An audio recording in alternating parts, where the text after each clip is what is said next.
bonjour à toutes et à tous, et merci à vous. Et laissez-moi vous dire le plaisir d'abord que non seulement que je sois là avec vous, mais que vous soyez assises et assis là où vous êtes. Vous êtes installés dans l'hémicycle du Conseil régional, à la place des conseillers et conseillères régionales, là où nous prenons toutes les décisions importantes pour la région. Et donc aujourd'hui, c'est vous qui avez entre vos mains quelques décisions assez importantes. Au nom de l'association Éveil, je suis heureuse de vous accueillir aujourd'hui pour ce forum sur l'égalité professionnelle femmes-hommes. Je remercie les jeunes qui sont là et les professeurs qui les accompagnent pour leur investissement dans ce travail. Certains d'entre vous sont majeurs, d'autres pas encore, mais vous êtes en train de construire la société, la vôtre. Alors vous avez des choses à dire, des choses à nous dire, vous avez des arguments à défendre, des propositions à faire, n'hésitez pas.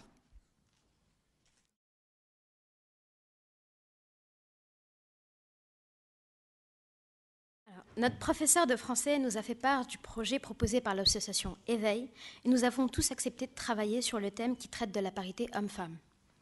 Comme il s'agit d'un véritable phénomène social, nous nous sommes interrogés sur le sujet qui a très vite pris la forme d'un débat.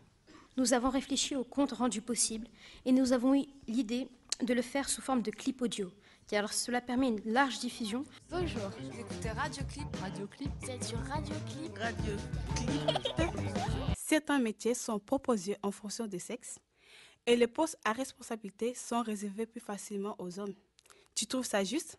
Non, c'est pas juste. Les femmes possèdent les mêmes compétences. D'ailleurs, des statistiques ont prouvé que les filles réussissent mieux dans leurs études et qu'elles ont souvent leur bac avec mention. Mais elles sont obligées de mettre entre parenthèses leur carrière professionnelle pour élever leurs enfants. Pourquoi pas les hommes? 80% des femmes sont souvent contraintes à travailler à temps partiel pour s'occuper des enfants et faire le ménage. Et du coup, elles ont des salaires moins importants, trop bas. En plus, avec compétences égales, il faut savoir qu'on nous paye les femmes 30% de moins. Radio Clip, c'est fini pour aujourd'hui. Nous, on a évoqué le sexisme au travail, donc les stéréotypes. Alors en fait, on a vu qu'il y avait une évolution. La génération Y, donc nous, est née avec ces nouveaux droits pour les femmes.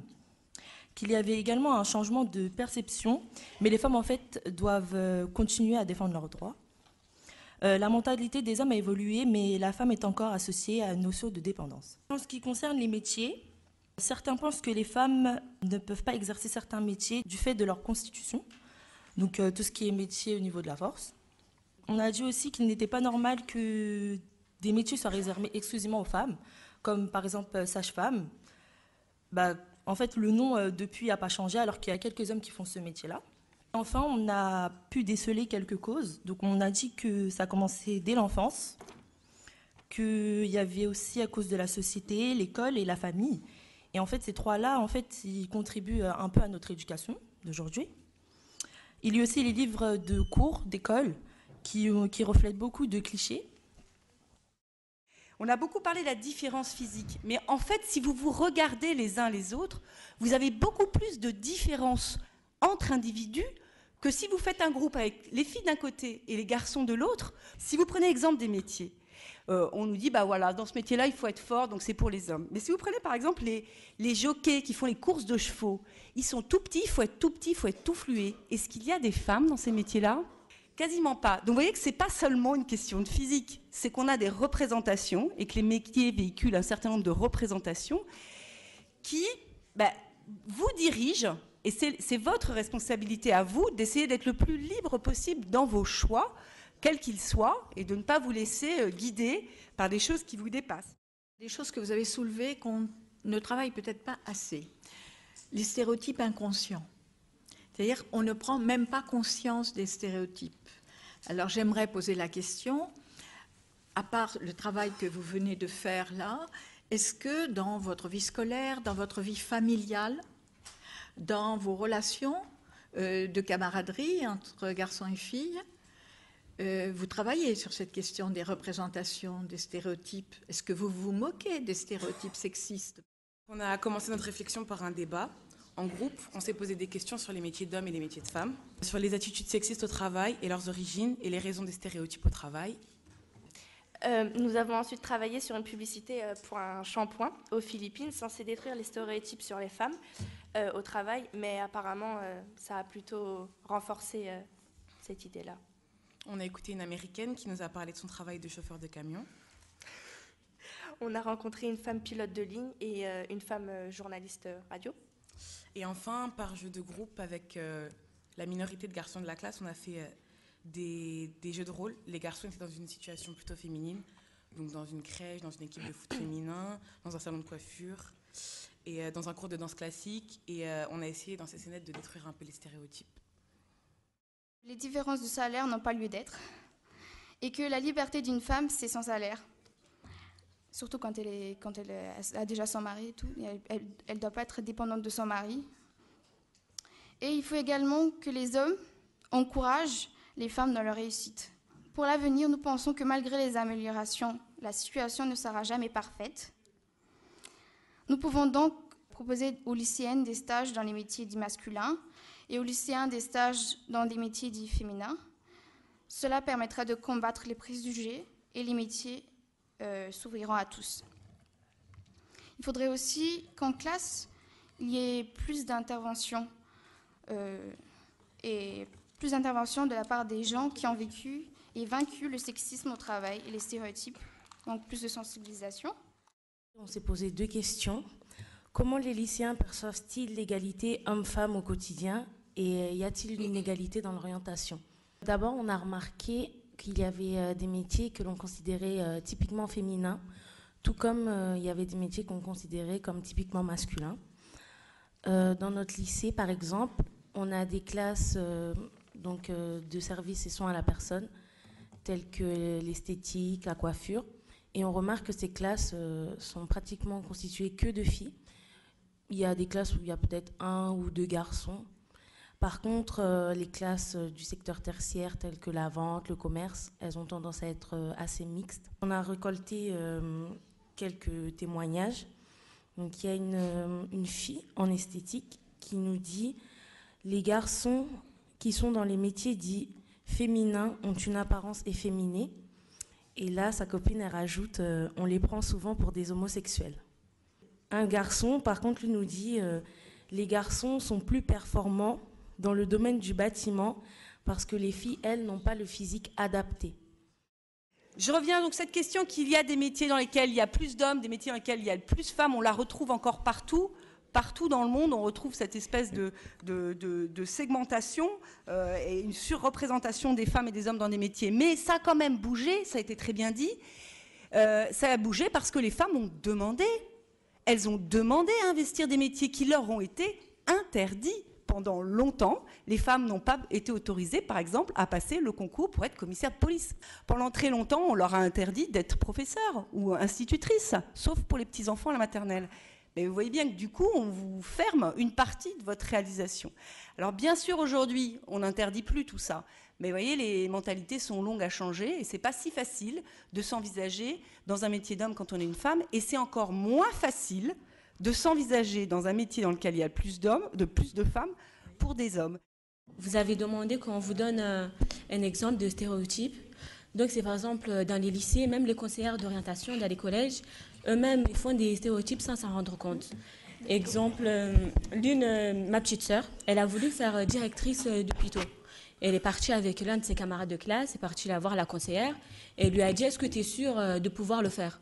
Enfin, ça demande assez d'efforts psychologiquement. Ma sœur, elle a dit « Voilà, mais j'ai pas de problème sur ça, je peux quand même gérer. » Et donc, il lui a dit « Non, je te conseillerais de faire infirmière. » Et à son amie, elle lui a dit « Toi, tu peux le faire par contre. » Un grand merci. Vous avez donné un exemple type qui montre aussi la responsabilité des adultes. Quand on dit les stéréotypes, ce n'est pas seulement pour vous juger, vous les lycéens, c'est aussi la responsabilité de tout l'environnement, y compris dans l'éducation. Dans la famille, oui, mais y compris dans l'éducation.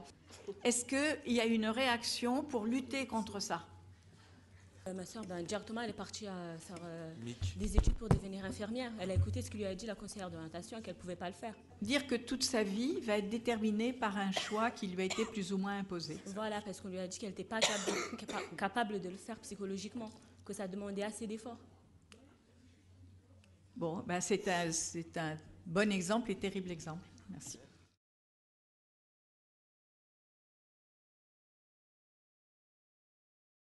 Nous avons évoqué les différents critères de discrimination comme l'âge, le sexe et l'état de grossesse. Et nous avons surtout évoqué la précarité au travail qui touche principalement les femmes.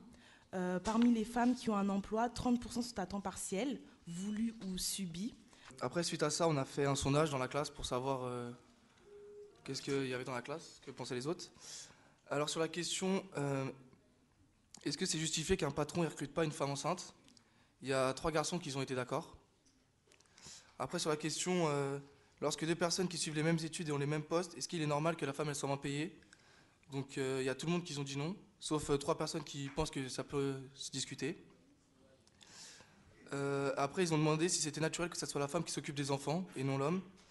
Il y a 14 personnes qui pensent que c'est la femme qui doit s'occuper de l'enfant, et c'est dont 8 femmes.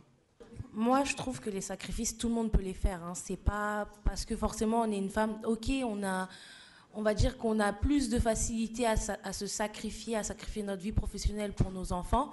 Mais tout change, tout peut changer. Si aujourd'hui il y a des hommes au foyer, c'est parce qu'ils ont décidé de faire des sacrifices. Il y a des couples où ça change. Il faut savoir faire la différence. Il y a une différence biologique entre les femmes et les hommes. Il y a une différence des sexes. Elle est incontestable. Personne ne la conteste. Mais il y a une différence entre tous les individus. C'est pas cette différence des sexes qui doit conduire à une inégalité de droit. C'est ça que vous devez... Alors c'est très complexe à penser. Je peux vous dire que ça fait des siècles et des siècles que les penseurs se penchent sur cette question. Mais vous devez réussir à dissocier la différence des sexes, qui n'est pas niée, de la différence de droit. C'est pas parce qu'on porte un enfant, qu'on est enceinte, qu'ensuite on a une aptitude particulière à changer la couche. Il n'y a pas le gène de la couche. Donc ce sont des choses qu'on nous demande de faire. Donc toutes ces choses-là peuvent être repensées dès lors que les individus le demandent. Les femmes sont de plus en plus diplômées, mais la majorité des emplois féminins restent concentrés sur des postes peu qualifiés. Les femmes occupent plus souvent des contrats en temps partiel subis. Explication des élèves sur les salaires hommes-femmes. Le parcours professionnel chez les femmes est plus souvent interrompu par les grossesses, ce qui incite les employeurs à embaucher à temps partiel. Je comprends pas pourquoi elles seraient moins bien payées alors qu'elles fournissent le même travail. Imagine que encore dans cette année, en France, seulement 3% de femmes chefs d'orchestre, 3% sont programmées dans les institutions françaises. Alors qu'il y a beaucoup de femmes chefs d'orchestre françaises qui dirigent dans le monde entier. C'est-à-dire que les hommes se réservent les postes et c'est un combat continu pour continuer d'exister et de se réaliser. Ça demande une énergie incroyable et on ne fait pas autant et on n'est pas autant reconnu que des hommes qui sont médiocres quelquefois, qui arrivent à faire le travail. C'est encore très difficile. Donc on a besoin, moi, de lutter, hommes et femmes unis ensemble, pour une autre conception de la société. J'ai mon orchestre, c'est pas un orchestre de femmes, c'est un orchestre qui mêle les hommes et les femmes. Ils ont tous signé une charte qui demande la parité homme-femme au poste de responsabilité. Pendant le combat argumentatif, la question centrale était « Est-ce possible que les hommes et femmes concilient leur vie professionnelle et leur vie familiale ?» De la même manière et avec les mêmes règles. Il ressort du débat qu'il existe des contraintes qui empêchent cette conciliation. Tout d'abord, certaines cultures privilégient que cela soit les femmes qui s'occupent de la vie familiale. Ainsi, la femme doit faire face à ses obligations familiales et donc ne peut répondre complètement aux exigences liées à son métier. Et devra même démissionner pour s'occuper du foyer. Pour l'homme, cette conciliation est difficile car il rentre fatigué après sa journée de travail et il a moins de patience qu'une femme pour s'occuper des enfants et moins de savoir-faire. Ce cumul est tout d'abord une question de volonté et de choix. Chacun est capable de faire des compromis par amour et donc de permettre qu'un homme ou une femme puisse travailler tout en profitant des enfants ou accomplir des tâches liées à un bon fonctionnement d'un foyer. Enfin, cette conciliation est possible en aménageant les horaires et en favorisant la garde des enfants. On n'est pas né avec ce talent de faire la cuisine ou de faire le ménage. On l'apprend comme tout le monde, c'est pas inné. Et je pense que les hommes sont tout aussi capables d'apprendre à faire la cuisine ou le ménage que les femmes. On n'est pas forcément né avec ce savoir-faire où on n'aime pas forcément plus faire le ménage que faire autre chose, que faire des activités. Les sociétés où il y a plus d'égalité, ce sont des sociétés démocratiques.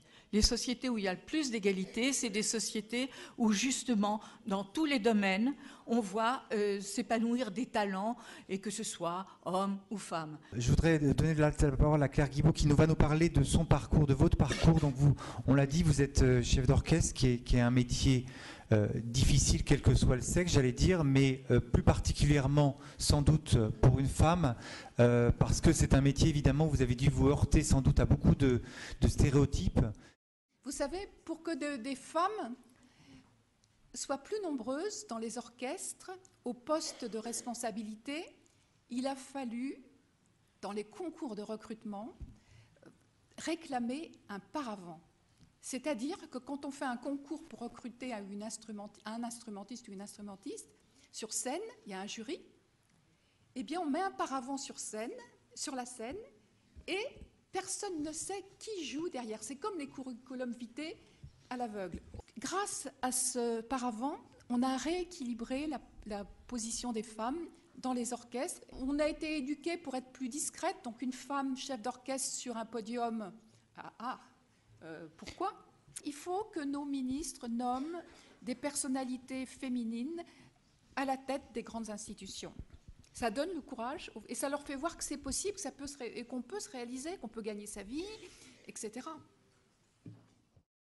Et vraiment, ce que j'aimerais vous dire, c'est lutter pour la liberté, pour l'égalité, essayer de la faire vivre entre vous, c'est avoir une vie tellement plus agréable, une vie tellement plus riche, une vie tellement plus belle à vivre. Alors, c'est un pari, faites-le. Vous avez commencé par faire des travaux formidables. Continuez, il n'y a pas de conclusion, il faut juste continuer. Merci à tous, merci à tous les participants, merci aussi aux enseignants qui ont accompagné leurs élèves. Merci à l'association Éveil qui a organisé ce forum.